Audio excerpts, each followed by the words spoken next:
Bonjour à tous, en cette fin d'année 2020, enfin heureux que cette année se termine pour beaucoup. Ici Audrey d'Impulsion, je suis avec André, avec Muriel, comme à l'accoutumée pour notre émission, notre mensuel de Nouvelles Impulsions. Nouvelles Impulsions, c'est un très pratique et biblique sur l'entrepreneuriat et dans une ambiance détendue fin d'année, nous nous sommes dit avec André et Muriel qu'on avait simplement à cœur de partager avec vous un peu le bilan de notre année, notre perspective aussi en tant qu'entrepreneur, porteur de projet, en tant que visionnaire, tout simplement de comment on a vécu et comment on souhaite vivre cette fin d'année et aussi, bien évidemment, 2021 qui nous attend. Alors, eh bien, tout simplement, pour commencer, moi, j'avais un mot qui me venait à cœur contre toute attente et peut-être même au risque de surprendre quelques-uns, et je ne sais pas ce que Muriel et André diront à ce sujet, mais c'est le mot merci. Alors, je ne sais pas, toi, si André, ouais, Muriel, ce que ça vous dit, ce mot merci. Est-ce qu'on peut se dire merci pour 2020?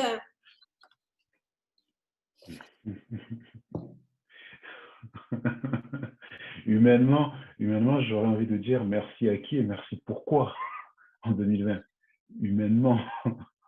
Ouais. Mais, mais je pense que voilà, on a quand même nous une espérance voilà, en Dieu qui nous fait dire ben, merci quand même à Dieu. Merci à Dieu surtout, merci. Ouais. Ouais, ben, moi, je pense, bon, il y a différentes façons de dire merci. Ça peut être juste une politesse, mais au-delà de ça, je pense qu'on peut tous se féliciter d'être encore là, quoi. D'être encore là, d'être encore debout. Et tous ceux qui nous regardent ce soir pour cette émission, c'est ce que j'ai à cœur de vous dire. C'est déjà, vous pouvez vous féliciter, vous pouvez être reconnaissant sur le fait que peut-être que vous êtes un peu à genoux, peut-être que vous avez envie d'être couché, mais en attendant, vous êtes encore debout. Et ça, déjà, Mhm. c'est un gros sujet de reconnaissance. Mhm. Et, euh, et quand on réfléchit un petit peu, moi, j'avais simplement à cœur, je me disais, mais en fait, la reconnaissance, quand les circonstances ne sont pas en fait, comment on peut vivre cette reconnaissance? Je ne sais pas, pour ceux qui ont grandi peut-être dans le milieu chrétien, mais il y a un très vieux cantique, je ne sais même pas s'il est chanté toujours à l'heure actuelle, qui dit compte les bienfaits de Dieu, mets-les tous devant tes yeux et tu verras qu'en Mhm. adorant, combien le nombre en est grand. Et là, tu dis, ouais, bon, oui, ça dépend des fois.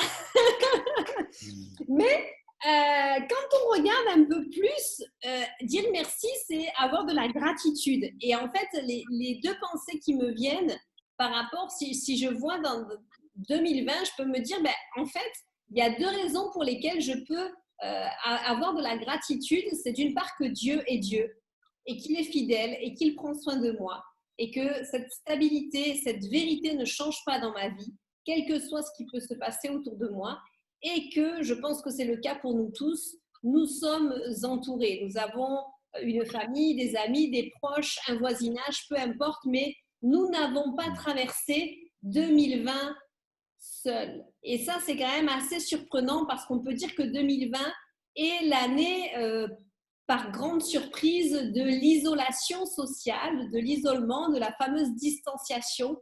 Et pour autant, on a vu des démarches et des initiatives solidaires se déployer et qui se déploient encore, qui montrent vraiment la capacité de l'être humain à être en contact. Et c'est bien là d'ailleurs le commandement que Dieu nous adresse, hein, aime ton prochain comme toi-même. Donc on voit déjà que dans cet amour, il y a une relation envers le prochain. Et simplement, moi, c'est ça qui me venait, c'est dire, mais est-ce que pour 2020, cette fin d'année 2020, si on la passe sous cette gratitude, on ne peut pas simplement se dire, ouais, je peux être reconnaissant vis-à-vis de Dieu parce que je suis là, je suis en vie, et je peux être reconnaissant parce que je suis entouré. Et quand on voit Genèse, dans la création, simplement, la deuxième pensée qui me venait par rapport à la reconnaissance, alors ça paraît à contre-courant de tout ce qu'on vit peut-être, mais on voit Dieu qui crée la terre et toutes les étapes que les uns et les autres pourront relire. Et en fait, on voit que Dieu, eh bien, à la fin de cette étape de création, eh bien, il est satisfait. Il dit c'est bon. En fait, à chaque étape, il dit c'est bon, c'est bon, c'est bon. Check, check, check, check, check. Et pourtant, au départ, la Terre, elle est informe et vide. Et puis, à chaque fois, c'est comme s'il y avait une petite coche. Alors, évidemment, c'est mon imagination qui paraphrase. Check, check, check, check. Et après, place à l'être humain pour faire la suite. Et je me dis, est-ce que nous, cette année, on a pu faire check, check, check? Peut-être pas. Peut-être qu'on n'a pas pu faire causer comment on appelle ça? Cocher les cases. Cocher. Ouais. Mais est-ce que finalement, il n'y a pas un exemple qu'on pourrait prendre de Dieu lui-même qui, quand il a créé la création, elle n'était pas parfaite, elle ne l'est pas encore aujourd'hui. On sait que quand dans Genèse, il y a cette création qui est faite, mais qui est perfectible. Elle doit être encore rendue parfaite. Et c'est d'ailleurs la raison pour laquelle l'homme va être placé sur terre. Et il va devoir faire des choses, il va devoir bosser. Et Dieu lui-même a déjà le plan de salut dans son cœur. Jésus va venir pour sauver l'humanité. Enfin, voilà, on ne va pas redire toute l'histoire, mais il y a quand même cette étape de contentement. Alors, je sais, je ne dis pas qu'il faut simplement se laisser aller à dire « Oh, ben, c'est bien ce que j'ai fait et puis je peux me reposer sur mes lauriers ».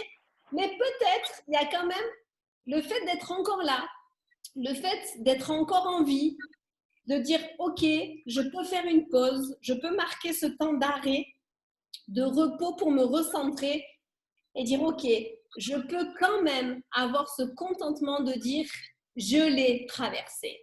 Après, il y a d'autres choses à faire. Et c'était simplement ce que j'avais à cœur comme pensée, de me dire et pourquoi pas oser avoir cette perspective-là de 2020 qui est certes à contre-courant, mais qui peut nous aider à reprendre notre souffle.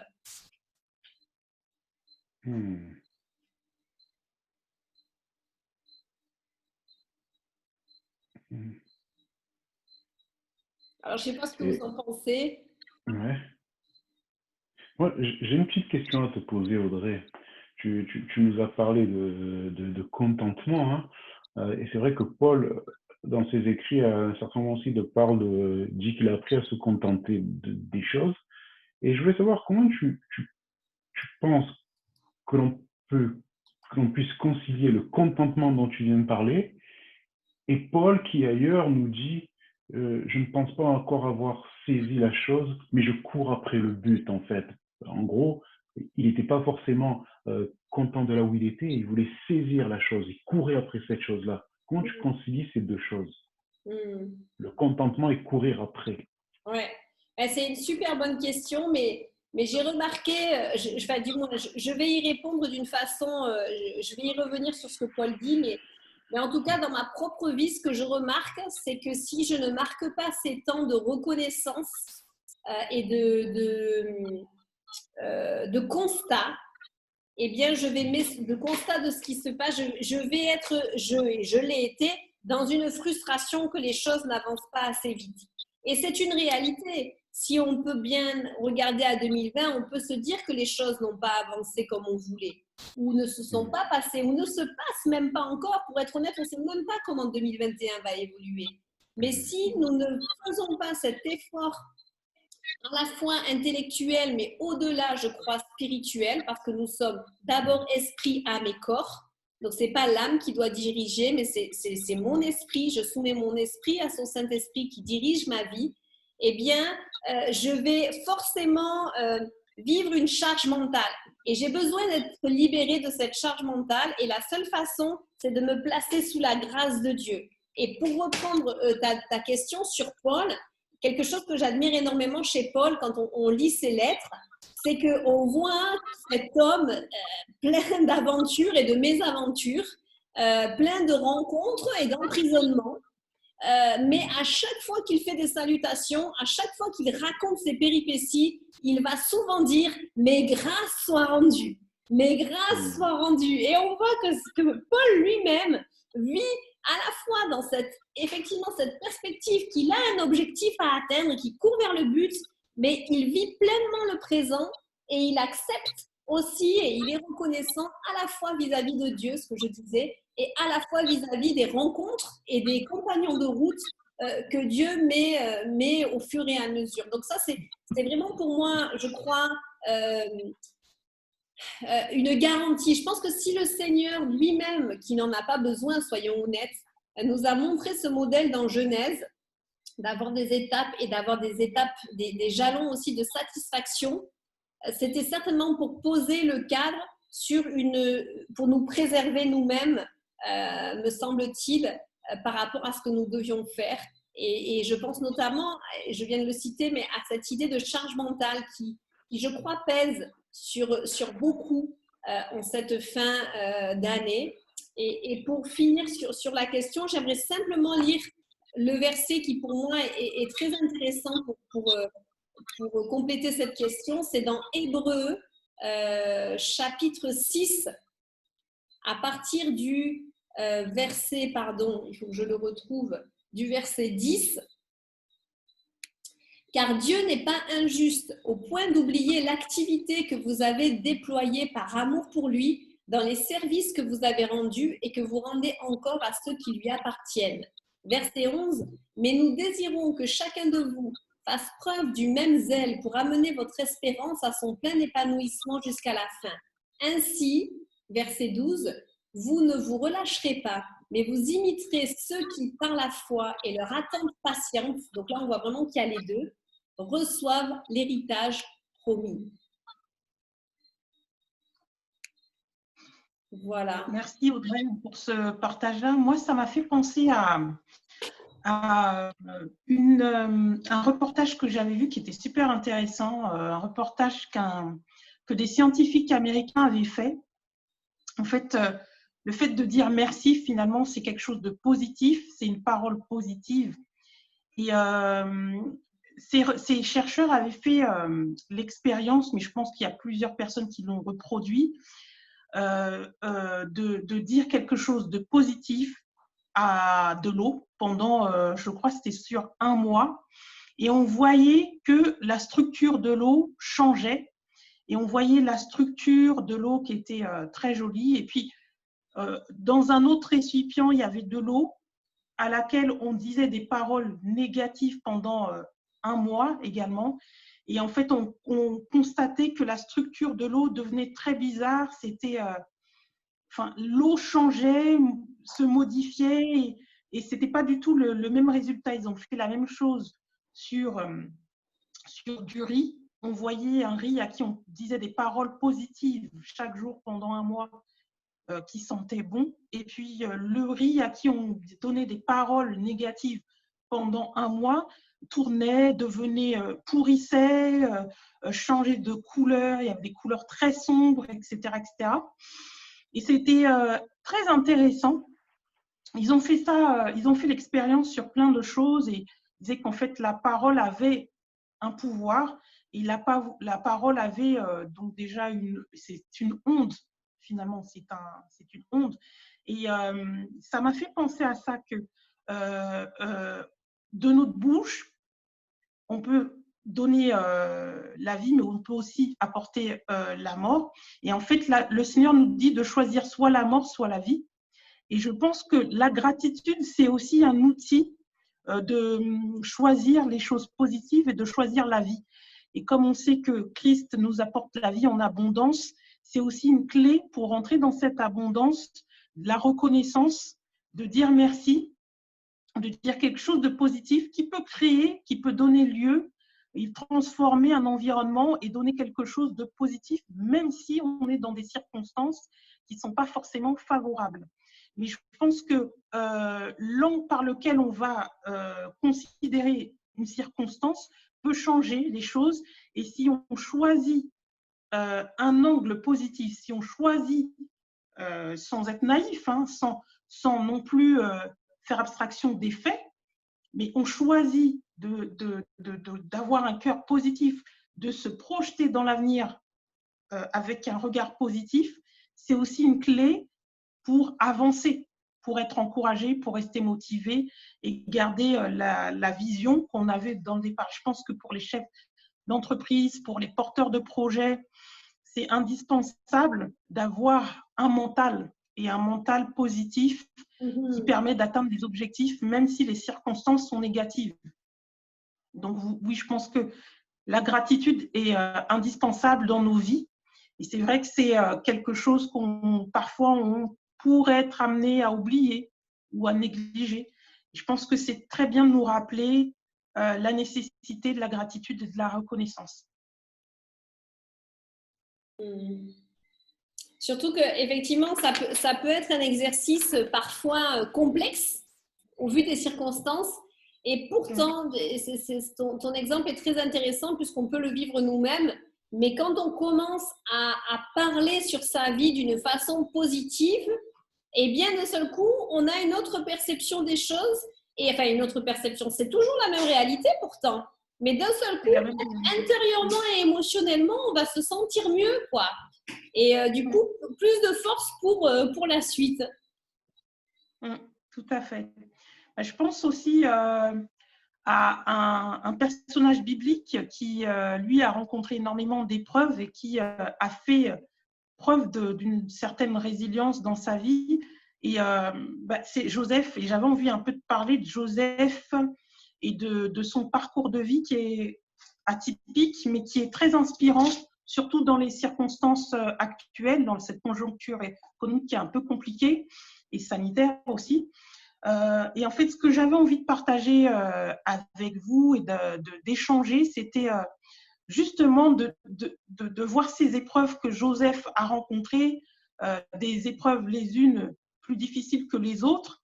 On parle, par exemple, d'être vendu aux Ismaélites. Donc, quand Joseph est vendu par ses propres frères à des Ismaélites, on se dit, mais qu'est-ce qui peut arriver de pire dans la condition humaine que d'être vendu, d'être objectif, de devenir un objet. Et en fait, cet homme-là se retrouve en Égypte, mais bizarrement, il décide de développer ses talents, il décide de servir, il décide de se mettre au service de Potiphar. Et c'est très intéressant cette façon de faire, de changer cette circonstance qui est complètement chaotique et négative en quelque chose de positif. Donc, il décide d'utiliser ses talents et de les développer. Et ce qui est intéressant, c'est que la Bible nous dit que Potiphar établit Joseph. Et il y a un mot en hébreu pour établir, c'est pakad. Pakad en hébreu, ça veut dire porter attention, s'occuper d'eux, observer, chercher, passer en revue, désigner, assigner, nommer quelqu'un à une charge. Et ce qui est intéressant avec ce verbe-là, c'est qu'on s'aperçoit que Potiphar avait un besoin dans cette circonstance qui était si négative pour Joseph, mais il y avait un besoin. Et en fait, Joseph répond aux besoins de Potiphar.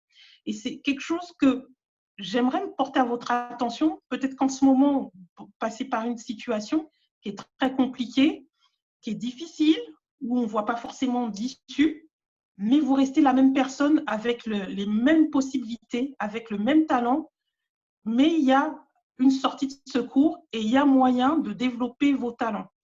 Donc, moi, j'encouragerais quelqu'un à utiliser ses talents et à garder aussi, à développer ses valeurs. Si vous avez des valeurs que vous les avez gardées jusqu'à maintenant et que même si les circonstances sont compliquées, on voit dans la vie de Joseph qu'il a été tenté par la femme de Potiphar qui a voulu avoir une aventure avec lui. Et ce jeune homme, qui était réputé pour être très beau, a refusé d'avoir une aventure avec cette femme, qui était une possibilité aussi. C'était aussi peut-être pour certains, ça aurait pu être une autre opportunité, mais lui, il ne l'a pas vu comme ça. Et on voit que c'est un jeune homme qui avait une certaine éthique, une intégrité. Donc, il y a un mot fort qui est utilisé dans la Bible, c'est que son Potiphar, son maître, confia tout ce qu'il possédait. Tout ce qu'il possédait, sa maison, ses champs, il a tout confié à Joseph. Donc, il y avait vraiment un niveau de confiance très élevé. Et les mots qui sont utilisés dans ce cas-là, c'est le mot yad en hébreu. Et le mot yad, ça veut dire main, homme, pouvoir, autorité. Et donc, en fait, Joseph a eu une autorité. Il était esclave, il a eu un pouvoir, une autorité. Juste pour nous qui sommes français, qui vivons en France, pour ceux qui connaissent le Code noir, les esclaves n'avaient pas de pouvoir et n'avaient pas d'autorité.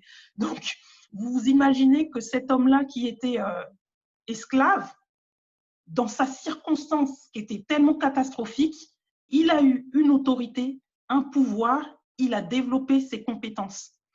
Et après, on avance encore dans cette épreuve. Il se retrouve en prison puisque la femme de Potiphar l'accuse d'avoir tenté de le voler, de la violer. Il se retrouve emprisonné injustement. Et là, on se pose la question encore, qu'est-ce qu'il y a de pire que d'être accusé injustement? Qu'est-ce qu'il y a de plus humiliant que d'être accusé de viol?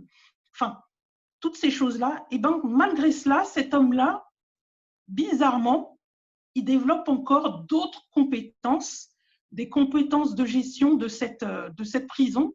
Et c'est particulièrement intéressant de voir que il continue à vivre, il continue à bénir autour de lui, il continue à servir. Et c'est juste pour vous encourager, quelle que soit votre situation, il y a deux façons de voir une épreuve. Soit de se dire c'est la fin, soit de se dire il y a quelque chose derrière. Et je pense que c'est vraiment important en ce temps de se dire qu'il y a quelque chose derrière l'épreuve. Il y aura une possibilité, il y aura une porte qui va s'ouvrir. Dans le cas de Joseph, vous savez qu'après la prison, il a eu l'occasion, grâce au fait qu'il ait encore servi, il a aidé quelqu'un en interprétant des rêves auprès de 2 anciens serviteurs du roi. Il a pu sortir de cette prison parce que le roi avait fait un rêve, il avait besoin de quelqu'un qui avait cette compétence d'interpréter les rêves. Et c'est ça qui lui a permis de sortir de sa prison. Donc, je voudrais encourager les uns, les autres, les porteurs de projets, les chefs d'entreprise, ceux qui sont peut-être même encore étudiants et qui se disent mais qu'est-ce que je vais devenir? Comment je vais pouvoir lancer mon affaire? Comment je vais pouvoir avoir de nouveaux clients? C'est difficile, on n'est pas à votre place, mais sachez que Dieu est avec vous, comme Dieu a été à chaque épreuve. Dieu était avec Joseph. Et sachez que vous n'avez pas changé, vous avez toujours les mêmes habilités, les mêmes compétences, les mêmes talents et dons, et que vous pouvez les utiliser autrement, et qu'il y a des besoins, il y a des besoins, il y a des portes qui vont s'ouvrir, il y a des circonstances qui vont se créer.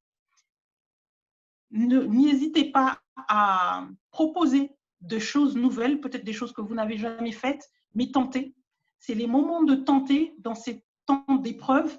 Et je pense que ça va tout à fait avec ce que disait Audrey tout à l'heure, l'esprit positif dont on a besoin dans la reconnaissance, même par rapport aux épreuves. Par rapport aux épreuves, garder un esprit positif pour les dépasser et pour préparer son avenir. C'est ça qui est aussi important. Donc, je vous encourage à vous dire que ce temps est difficile, mais il y a quelque chose après. Il y a une fin pour chaque épreuve et on va passer à autre chose après.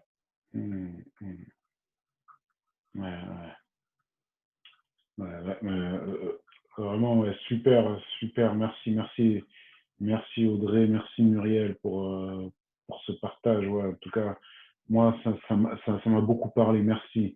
Quand j'entends ce que vous dites, finalement, je comprends que avoir de la gratitude en dépit des circonstances que l'on passe, en dépit des circonstances que l'on traverse, c'est pas forcément faire preuve d'un optimisme béat ou niais, en fait. C'est pas ça la gratitude, la reconnaissance, c'est pas ça. Mais c'est placer son espérance en Dieu, dans les promesses de Dieu, dans ce que Dieu a mis en vous, dans ce que Dieu a mis dans votre cœur et dans ce que Dieu a mis dans vos mains pour certains. Voilà, un peu comme Paul et Joseph qui, dans des circonstances différentes, mais au travers des circonstances difficiles, ben, ils ont pu le faire. Voilà, ils sont restés reconnaissants. Audrey le disait tout à l'heure, hein, Paul, malgré la prison, il finissait ses lettres par grâce soit rendue à Dieu, grâce soit rendue à Dieu. Joseph, ben, malgré la prison, malgré toutes les épreuves, il ne s'est pas assis sur les dons que Dieu lui avait donnés, il ne s'est pas assis sur les compétences que Dieu lui avait données, il a continué de les exercer là où il pensait pas, là où il pensait jamais pouvoir les exercer. Et merci en tout cas, et c'est vraiment une parole pour tous les entrepreneurs. 2020, on est sûr, ça a été une année difficile, c'est clair. Des entreprises qui ont fermé, des contrats qui n'ont pas pu être réalisés, etc. On passe, hein, et ça, voilà. Et à l'heure où on se parle, ça continue pour certains. Mais j'ai envie de rester sur une parole, ben, comme a dit Muriel tout à l'heure, il y a quelque chose derrière. Voilà, on reste attaché à ça, il y a quelque chose derrière. C'est dur, mais il faut voir au-delà, il faut voir plus loin. Voilà, pour vos entreprises, pour vos projets, dans un esprit de reconnaissance. Que Dieu vous bénisse. Merci pour votre attention. Merci Muriel, merci André, merci à tous de nous avoir suivis en 2020 qui était l'année de la naissance des lives de Nouvelles Impulsions. Comme quoi, il y a des belles choses qui naissent aussi en 2020. Nous vous souhaitons, au nom de toute l'équipe, nous tous qui sommes là dans les lives, mais aussi tous les collaborateurs qui sont avec nous, il y en a plus d'une quinzaine qui travaillent dans différentes équipes. Et donc, au nom de tous ceux-là, au nom de tous les coéquipiers que nous sommes, nous vous souhaitons de belles fêtes de fin d'année, un très joyeux Noël en famille, vraiment un temps de ressourcement béni, inspirant. Et on vous dit rendez-vous l'année prochaine. À bientôt. Bonne fête à tous. Bonne fête, bonne fête.